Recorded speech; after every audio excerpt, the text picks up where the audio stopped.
अगर हम एंकर्स की बात करें तो हर बच्चा जो है वो अपना एक प्लेटफॉर्म तो नहीं लेके हाँ, ये बैठा है भी ना, है, ये भी बिल्कुल, बात ये ठीक भी है है।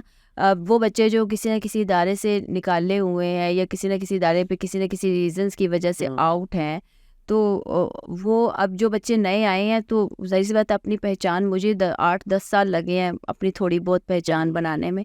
तो आते ही तो कोई नहीं, आपको अपने प्लेटफॉर्म पे भी कम से कम 6-7 1 साल महीना काम तो करना बल्कि पड़ेगा ना। अरूसा इस पे थोड़ा-सा जो है ना और डिस्कस कीजिए, क्योंकि बहुत सारे बच्चे आजकल हमारा ये समझते हैं जी माइक लिया, कैमरा लिया and you are ready to go. अगले दिन डॉलरों की बरसात होनी शुरू हो जाएगी। इसकी थोड़ी ज़रा जर्नी बताइए, क्योंकि आप पर्सनल भी अपना चैनल चला रही हैं और साथ डेफ़िनेटली चैनल को हेड भी कर रही हैं। तो ये क्या जर्नी वाक़ई इतनी आसान होती है? हमारे लिए तो नहीं है।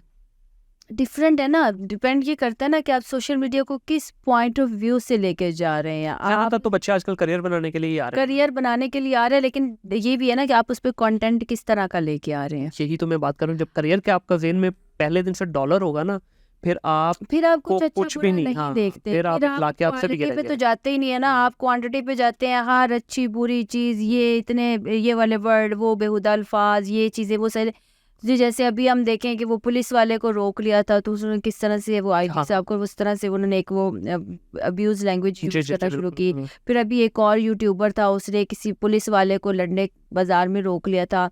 तो इस तरह वही है ना कि आप व्यूज के चक्कर में आप किसी के भी सामने माइक हुँ। करके आप उनकी इज्जतें उछालना शुरू कर देती हो, उनकी पर्सनल लाइफ को बाहर निकालना शुरू कर दे। हर बंदा तो नहीं अपनी पर्सनल लाइफ को कैमरे के सामने लेके आना ऐसे ही है, चाहता ना। बिल्कुल ऐसे ही है। पता नहीं कौन किस हालात में किस तरह से कोई जा रहा है या एक किस और तरह। आपको मैं मज़ेदार बात बताऊँ, अभी कुछ दिन पहले मेरे एक रिलेटिव के साथ हुआ है, वो कंस्ट्रक्शन कर रहे थे, तो उनके पास सारे हर तरह के डॉक्यूमेंट मौजूद थे, प्लाज़ा बना रहे थे।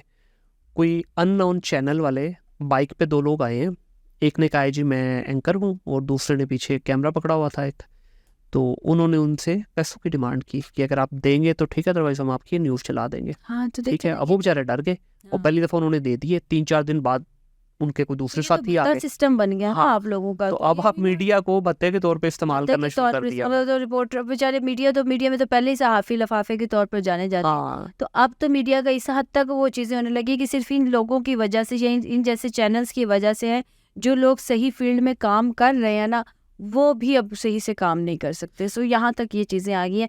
सो बात वही आ जाती है कि आप कंटेंट किस तरह का जनरेट कर रहे हैं, उसी के अकॉर्डिंग फिर आप तो इतनी आसान जर्नी नहीं है, इन शॉर्ट। अगर आप सही कंटेंट चला रहे हैं और आप आगे लोग, क्योंकि आजकल ना लोग इन्फॉर्मेशन नहीं देखते, लोग आजकल इंटरटेनमेंट ऐसे देखते ही हैं, है। ऊट पटांग चीज़ें और वो सब ना। तो वो जितनी ऊट पटांग और घटिया चीज़ें आप चलाएंगे, आपकी उतनी ज़्यादा उतनी ज़्यादा वो चीज़ें बिकेंगी। बिल्कुल। आप जितना सोफिस्टिकेटेड और डिफरेंट कंटेंट लेके आएंगे, मेरा नहीं ख्याल कि लोग उसको इतना प्रेफर